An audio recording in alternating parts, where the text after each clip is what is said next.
What's up, spaceflight enthusiasts and scale modelers? Welcome to a model kit unboxing. It's your host Ray. In today's video, I'll be unboxing the Revell 1 to 72nd scale Space Shuttle kit. This is the 40th anniversary version, released in 2020 if my knowledge serves correctly. I'll just be showing you what this kit is all about out of the box. This is actually my second time owning this kit. The first one I've already completed. This is my second one because I'm building this one under commission. So before I start building it, I figured I'd show it off and show you guys what it looks like when it comes out of the box. This is going to be a pretty long video, so sit back, relax, and let's get this started. So, as expected, the box is huge. It's 60 centimeters lengthwise, 42 centimeters height-wise, and about 11.5 centimeters wide. It's pretty big, but it also makes sense because the model itself is also huge. Normally in my unboxing and review videos, I like to show around the box. However, this isn't possible due to the giant size of this box. This box is made from cardboard, and it is the common top opener box like most other model kits. Once you open up the box, you get the parts put in bags, a set of instructions, safety advice, and a decal sheet. So this is the instruction booklet. It's in full color and it's pretty good. It does a mostly good job of explaining how to assemble everything, and it gives you some tips and tricks here. I'm not going to go through the whole instruction packet, but there is a PDF version online, and link to that is in the description below. So if you do want to see the instructions before you buy this kit, you can. The only place where the instructions kind of lack in terms of their job to explain things is decal application and the paint job, because there's a few inaccuracies here and there and some decals that are straight up not accounted for. So yeah, I'll get into specifics in a different video when I talk about my building process. And here's the decal sheet. It's actually quite massive, and there are a ton of decals on this. And as you can tell, they definitely went for a space-saving configuration because the amount of decals compressed in this little space is insane. And a good portion of them are dedicated specifically to the flight deck interior. You can see a lot of components that are dedicated to panels, cockpit details, which is cool. Even though the cockpit on this kit isn't the most accurate thing in the world, it is very nice that they at least try and make it look somewhat accurate and pretty decent too, so I won't complain at all. But yeah, here you can see there's all the markings for the different orbiters. You get markings in this kit to build the orbiters Columbia, Discovery, Atlantis, and Endeavour in the post-1998 configuration, which I find incredibly stupid since on the box and the instructions, it shows the kit pre-built in the configuration and markings for mission STS-1, which would fall under the early shuttle configuration with the NASA worm logos and the American flag on the wing, and yet that's not here in this kit, so I guess it's kind of false advertising.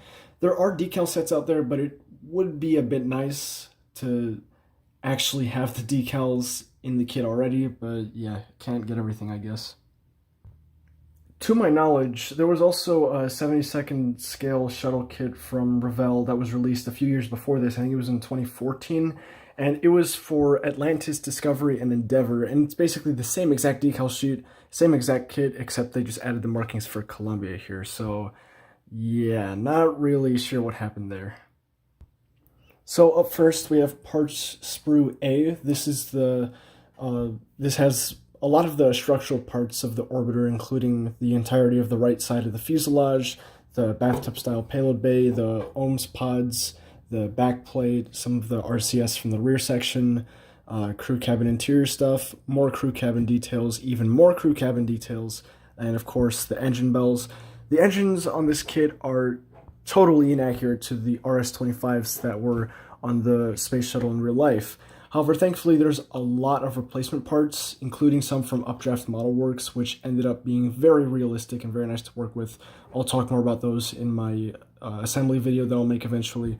But yeah, these are not accurate, but thankfully there's replacement parts for that. Also, we do get a Canada arm here. It is designed to be interactive and movable, so that's also a nice feature. And here's the orbiter itself. You can see through the reflection of the light that there is in fact tile detail on the fuselage and on other parts of the orbiter as well, which is very, very nice. It's a very welcome addition by us scale modelers. However, it comes at a price at the fact that it's very delicate, so if you need to sand something, you're going to get rid of that tile detail no matter what you do, so try to avoid sanding.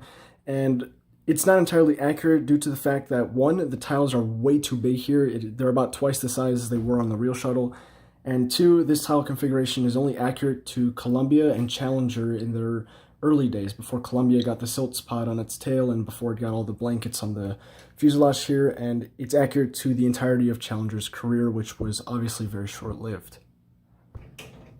Here's the vertical stabilizer. You can see more tile detail there. I actually built Columbia for the first kit that I built, and yes, I was able to include the silts pod, and I'll explain how I did that in that different video that I keep mentioning. Up next, we got parts sprue B. This is also a lot of major structural stuff and big parts for the orbiter. And I should mention that this kit is only about the orbiter. It doesn't have the external tank or the boosters like the monogram kit does. But still, it's a very good kit nonetheless. So yeah, here there's just more stuff. You can see the payload bay reflector panels here to dissipate the heat while in orbit. These are the payload bay doors themselves. They're all one piece, which is very convenient. And also, why wouldn't they be? Body flap, rudder, and of course the left part of the fuselage of the orbiter. There's the ohms engines here, payload bay hinges, half of an astronaut, another half of the astronaut, and the top of the flight deck cover, which, this is just the flight deck cover, which is designed to be removable from the rest of the orbiter, so you could peer and to the inside of the orbiter and see the flight deck interior, so that's also a nice addition. And yes, there is tile detail on the left side too. Looks pretty nice there. You can barely see it, but it's there. Up next, we have parts sprue C, and this contains, even more structural stuff, and it also has the biggest part in this kit, which is this whole bottom section of the orbiter. And sorry about that constant clicking you hear. That's just the loose plastic from the sides hitting the plastic parts. But yeah, here you can see all that tile detail is there. It looks really nice, and I'm glad that this is all one piece, so we don't really have to sand anything down here if anything happens. There are a few pieces here that seem to be a bit broken or damaged. There you can see right there that some of the tiles got slightly damaged, but it's nothing too major, so that's very good to see. Here we have what looks to be the forward bulkhead of the payload bay, and it also supports the crew cabin interior. Here's the aft bulkhead, and then we got gear stuff, landing gear stuff. We got the landing gear covers for the main landing gear here. This is a nose gear cover, another main landing gear cover, and the nose gear cover, wheels, and the RCS pod from the front, and then the nose landing gear bay right here. Here's parts sprue D. We have the upper section of the wings, and here you can see there's more tile detail here and kind of metallic detail here. I think this is metallic panels or blankets, I'm not 100% sure, but yeah, it depends on the shuttle area you're working with as well. I should mention that this configuration of tiles and panels here is only accurate to Columbia and Challenger. So yeah, the other orbiters had different configurations, so if you do want to build another orbiter, you'd have to sand all this off and get a decal set or modify it accordingly. And here we have the struts for the landing gear, and of course the nose gear wheels here. Up next, it's parts sprue E. This is exclusively for the payload bay details. This is the Space Lab module parts, well, some of them at least. Here you can see that this one and this one, these are the cylindrical part of the Space Lab module. Then there's the transfer tube that transfers from the Space Lab module to the crew cabin.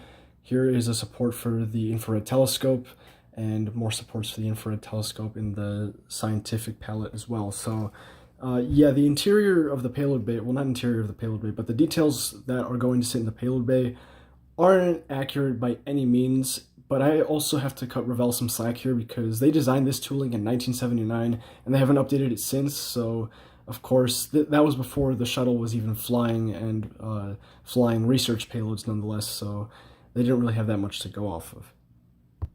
And here is parts sprue G, just more stuff for the payload bay here.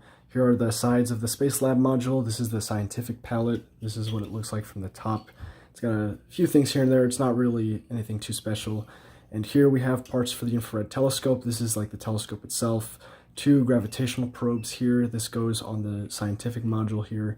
And then just more parts to go on the scientific module. And here is this large antenna here. And last, and certainly not least, we have our clear plastic parts. This is just the cockpit windows, the parts, some windows for the Space Lab module right down here. I'm not sure what these windows are called. These are the docking windows that go on the top of the crew cabin, and these windows fit on the inside of the crew cabin looking into the payload bay. They're the payload bay windows, that's the name I was looking for. And here is this part. This is the part for the lens on the infrared telescope. And I actually cut this one off and replaced my lens on the other one. This is the lens from the other one because I messed it up a little bit. But I also have a replacement part in the way, so I'm just going to end up discarding this. But yeah, this is the clear plastic parts. And here's a picture, or a few pictures I should say, of my completed orbiter. So overall, it's a decent kit. It's definitely difficult. It definitely lives up to its high level of difficulty for assembly and construction. So of course, if you're thinking of getting this one, ensure you have the proper supplies, resources, time, and skill to build it. I'll be getting into more specifics and explaining all that fun stuff in a different video when I talk about the building process for this one, so stay tuned for that. And also, the biggest problem with this kit is the real estate of your display area, because this thing is absolutely huge. So you need to make sure you have the proper space and storage area to keep the model without getting confused with where to put it or having issues with displaying it due to its large size. So that's all I've got for you guys today. Thank you so much for watching. I hope this was useful. If this video didn't answer some of your questions, there's a link in the description for a review that was posted online a few years ago of this kit, and that should cover most of your concerns as well, and it also gives you a bit more of an in-depth review of the individual parts on the parts sprues. So go ahead and look at that if you'd like to. And of course, the other things that I mentioned earlier in the description, like the PDF of the instructions, those will also be there. And that's all I've got for you guys today. Thanks so much for watching. Like, comment, and subscribe. Stay tuned for more aerospace content. I'll see you guys in my next video. Take care.